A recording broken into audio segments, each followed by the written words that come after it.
Saan ka nakakakitang senador na magsasabi doon, mag-i-intimidate ka sa tao? Wala kang alam. Kung wala kang alam sa Senate hearing, dapat nag-review ka.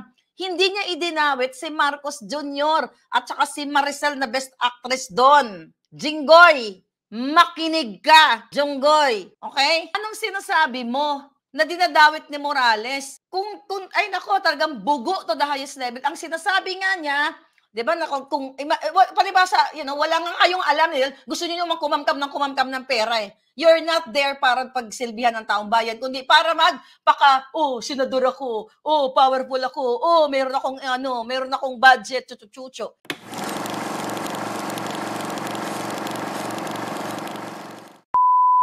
Pero bago mga eksenang kaganapan, mga kababayan, talagang tinaon ni Liza Tanas na tinake down na naman ang pangatlong page ko. Here, yung Maharlika Network. Ayan po, Maharlika Network ay in-unpublish nila. Kita nyo? Has been unpublished. Maharlika Network. Pero ginaya na naman nila Liza Tanas kasi nga gigil na gigil sila sa akin. Gusto nga nila akong gurgurin, di ba? Talagang gigil na sila. Impersonate. Wala akong violation. Anong ibig sabihin yan? Bakit talagang taon ng Senate hearing, pina-take down yung ating isang page. Di guilty ang mga jutang Genemes na mga, Kemerut. Obviously, sinungaling ang mga sinungaling. Pero si Morales ay talagang nag-stick sa kanyang factual statement. Why? Etong jutang Genemes na si Jinggoy Estrada, ang kapal ng jutang, ay nako, Dodong, ikaw convicted ka sa bribery. Okay, yung way of your questioning, unang-una, pinakita mo sa taong bayan na VO ka, Vovo. You know what? Pumunta ka dun sa Senate na hindi mo ginawa yung homework mo. Ano ang sabi mo kay Morales? Sino dinadamay-damay mong tao dito? Nisindak mo, ganyan-ganyan. Siya nga ka pala ito, the highest level. Sabi ko, alam mo, pwede tayong palitan ito mga jutang Genemes. Saan ka nakakakitang senador na magsasabi doon, mag-i-intimidate ka sa tao? Wala kang alam. Kung wala kang alam sa Senate hearing, dapat nag-review ka. Hindi niya idinawit si Marcos Jr. at saka si Maricel na best actress doon. Jinggoy, makinig ka, Junggoy. Anong sinasabi mo na dinadawit ni Morales? Ay nako, talagang bugo to the highest level. Ang sinasabi nga niya, di ba, palibasa, wala nga kayong alam nila, gusto niyo kumamkam ng pera eh. You're not there para pagsilbihan ng taong bayan, kundi para senador ako, powerful ako, meron akong budget, chuchu. Ang sinasabi ni Jinggoy na kinisira niya yung, hinalungkat niya yung mga dismissal ni Morales, Sabi niya, nagdadamay ka ng mga tao dito. Obviously, may pinagtatakpan ka. Wala siyang dinamay. Kung ginamit mo lang yung utak mo, yung utak mong kasinlaki ng tungaw, dapat nalaman mo na siya ay napasalang lang doon dahil in-expose ko ang pre-op at operation to operate. May cover yon. It just so happened na na-identify niya later on, di ba, na siya yung pumirma doon. So, hindi siya nagdamay na all of a sudden, dinamay niya si Marcos na bangag. Imagine mo, Jinggoy, 2012 yung pinag-uusapan natin papel, ikaw natutulog ka sa kangpungang dugyot? My God! Paano ka naging senador? Nagbumili ka rin ba ng boto sa Smartmatic? I'm just asking. Jutang Genemes yun, lumalamon kayo sa pera ng bayan? Ang tatay mo convicted, ikaw convicted? The heck? May gulay. Obviously, hindi ka man lang nagtanong tungkol sa pagkasangkot ni Marcos Jr. doon sa bangag-bangag niyang polboron.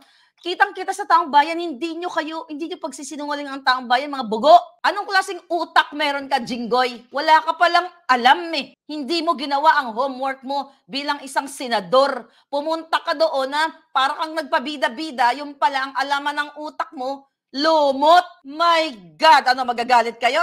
Sa sentimiento namin, Maharlika, nambastos, pambabastos ba yun? Kayong nambastos ng bawat karapatan ng tao. Ang issue doon, hindi ang ni Morales, ang kanyang, yung mga dismiss, na na-dismiss naman yung mga kaso-kaso na yun.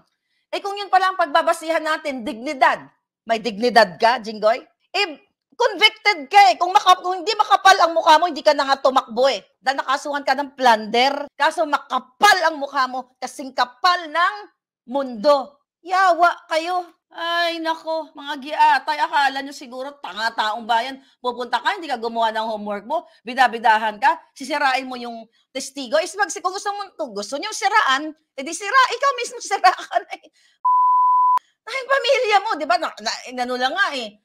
Pinardon nga lang yung tatay mo eh. O sige nga, kung pag-usapan natin yung credibilidad nitong ni Morales, sino may credibilidad? Siya, yung mga kinaso sa kanya, dismiss. Ikaw, convicted. Ano yon?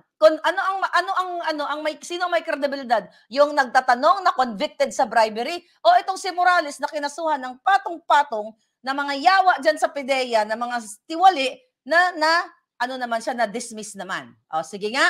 My God! Oh, ngayon, ano mga chika-chika? So obviously, si Jinggoy Estrada, tinanong ko nga doon sa, nabayaran ka na rin ba? Nasungal na lang ka na ba ni Lisa? Ano yung mga ujutak niyo, mga jutak tungaw? Kaya nga ang tanong ko sa kanya, tawag dito? Nasungal na lang na nga ba siya? Galit na galit si Maharlika, oh. Jutang Ginimis. Diba? Ang layo-layo ng issue ng pagtatanong ni Jinggoy. Bakit nung tinanong mo si Francia, yung Director Francia, bakit ikaw, Jinggoy Estrada, bakit hindi mo siya sigaw-sigawan? Morales, huwag kang ano-ano dito. Bakit kay Francia, sa mga taga-PIDEA, ang bait-bait mo? Kaya nga, bakit kinausap ka ba ni Lisa? Sinungal-ngalan ba? Kasi kung ganyan ang attitude mo, yung demeanor mo, misdemeanor, kung ganyan ang personality mo, hindi lang dapat kay Morales ganon. Dapat gigisahin mo rin si Francia at ang mga taga-PIDEA. Pero obviously, sa mata ng taong bayan, ang utak mo, lumot! My God! Lumot, nilulumot. Akalain mo pupunta ka sa Senate hearing, wala kang alam. Ay buti-buti na lang itong si Grace po, nag-speech lang doon, character assassination din ang kanyang binabanat, kino-question din niya. Obviously, pare-pareho lang, tas lumayas na. Si Escudero, nagpakita lang din doon, siguro nagalit din, ay natatakot din siya, kasi nga, actually, wala, Escudero, pinangalanan natin, nag-speech lang doon, kino-question niya din at dapat daw yung pag-leak ng mga dokumento, wala rin kwenta. Si Robin Padilla, anong ginawa doon? Umupo lang. Bakit walang sagot, walang tanong, walang interpellation? Si Bato lang ang nandoon. Kaya pasalamat pa rin tayo kay Bato, litong-lito na si Bato. Litong-lito na, giatay. Ano to? So nakikita nyo, pasalamat pa rin tayo kay Bato. But here's my pating. Forward tayo kay Maricel Soriano. Ang tanong kay Maricel Soriano, okay? Ang question sa kanya, nasa tingin mo ba makatotohanan yung mga lumabas na mga dokumento? Yun na, inilabas ko. Ang sinasabi ni Maricel, Your Honor, wala po ako kinalaman doon. Ganon siya doon, talagang best actress talaga. Nung una, sabi ko, akala ko magiging super inday din. Ang sabi ng mga nagko-comment, super bangag inday. Binaby si Maricel, sabi ni Teklo at Lottie Vlog. Exactly. Ang sabi niya, wala po akong alam doon. Ang sabi ni Senator Bato, ito ba, itong condominium na ito, dito ka ba na ito ba parang, na-admit mo na ito ay condo mo. Sabi niya, opo, nung 2012 pa, ganyan. Tapos sabi ni Senator Bato, ito lang I have to be honest, Senator Bato. Okay? Hindi porket nagpapasalamat kami I have to be honest sa aking opinion. Ayoko dahil natuwa ako sa iyo dahil nag-open ka na ganitong investigation. Pero here's the thing. Sabi mo, salamat ma'am, kasi mukhang mukhang kahit hindi maganda yung pakiramdam mo, nandito ka, ganyan. Pasalamat pa rin kami, kinonfirm, ito ba, itong 46C, itong nakalagay sa pre-op na to, ikaw ba ang owner nito?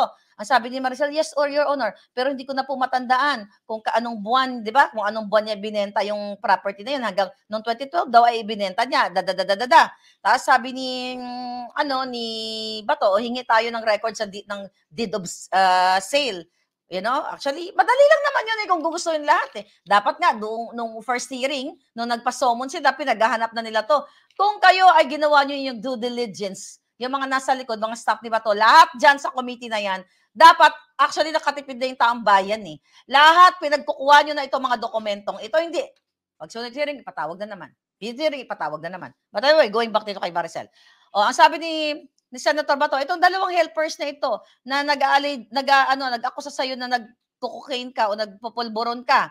Ay, sabi niya, hindi daw totoo. Okay, fine. Hindi naman natin siya mapipilit kung sabi siya totoo or not. Oh, tapos sabi naman, ito lang ang very alarming to me, ano? Sabi ni Senator Bato, okay, nandito tayo to set the record straight. To set the record straight. Meaning, sa statement ni Maricel, wala nang cross-exam? Yun ba yun? Correct me if I'm wrong, mga palangga. Si Maricel Soriano, na na parang gumaganon-ganon na doon, mga palangga, kulang na lang, awardan nga ng Best Actress, mga palangga, siya ay nagsasabi ng katotohanan. At ang sabi ni Maricel, yung akusasyon daw, binanggit din pala ni Senator Bato, totoo ba ito na yung akusasyon sa'yo ng dalawang helper mo na binugbog mo at inakusahan ka na nagko-cocaine, Ang sabi nga ni Maricel, hindi daw totoo. Paano daw niya bubugbugin yun? Dalawa sila. Kahit 10 sila, kaya mong bugbugin yun kung gusto mo, lalo na kung bangag ka. That's not an excuse. We are smart people here.